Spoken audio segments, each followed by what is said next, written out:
सरवरी जमायत जे रूहानी पेशवा MNA मटियारी मखदूम जमील जमा Sirhindi house Matiari पहुंची। सरहंदी जमायत जे रूहानी पेशवा दरगाह पीर सरहंदी मटियारी जे गादी नशीन पीर गुलाम मजदद सरहंदी अलमारूफ बाबा साईं सां मुलाक़ात कई।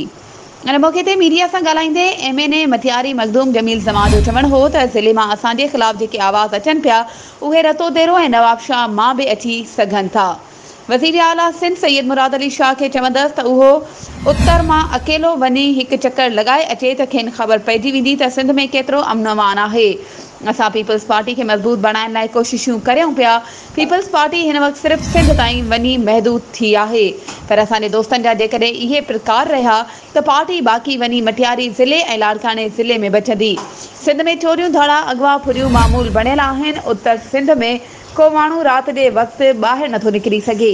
इन करे आर्मी चीफ खे मुदाख़लत लाइ चयो। असां पीपल्स पार्टी खे मज़बूत बणाइण लाइ कोशिशूं करियूं पिया।